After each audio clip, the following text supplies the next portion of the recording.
ಈ ಮನೆಮದ್ದನ್ನ ಬಳಸೋದ್ರಿಂದ ದೇಹದ ತೂಕ ಯಾರಿಗೆ ಕಡಿಮೆ ಮಾಡ್ಕೊಳ್ಬೇಕು ಅಂತ ಇರುತ್ತೆ ಅಂತವರಿಗೆ ತುಂಬಾನೇ ಒಳ್ಳೆಯದಿದು.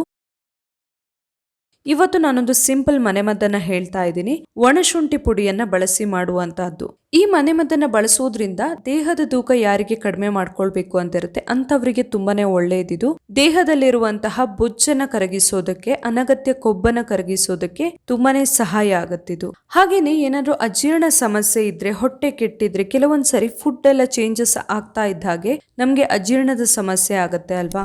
ಜೀರ್ಣ ಕರೆಕ್ಟ್ ಆಗಿ ಆಗೋದಿಲ್ಲ, ಇದರಿಂದ ಬೇರೆ ಬೇರೆ ರೀತಿಯ ಸಮಸ್ಯೆಗಳೆಲ್ಲ ಶುರು ಆಗುತ್ತೆ. ಆವಾಗ ಕೂಡ ನಾವು ಈ ಮಿಶ್ರಣವನ್ನ ಬಳಸಬಹುದು.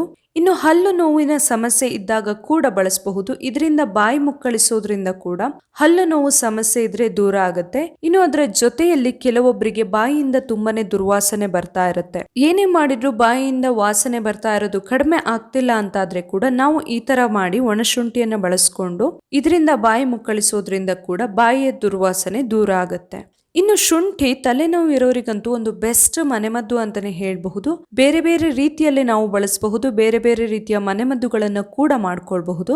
ಸೊ ಒಣಶುಂಠಿಯನ್ನ ಬಳಸಿ ಮಾಡುವಂತಹ ಈ ಮನೆಮದ್ದು ಕೂಡ ತಲೆನೋವನ್ನ ನಿವಾರಣೆಗೆ ತುಂಬಾನೇ ಒಳ್ಳೆಯದು. ತುಂಬಾ ತಲೆನೋವು ಬರ್ತಾ ಇದ್ರೆ ಇದನ್ನ ನಾವು ಬಳಸಬಹುದು. ಇವಾಗ ಇದನ್ನ ಹೇಗೆ ರೆಡಿ ಮಾಡ್ಕೊಳ್ಬಹುದು ಅಂತ ನೋಡೋಣ.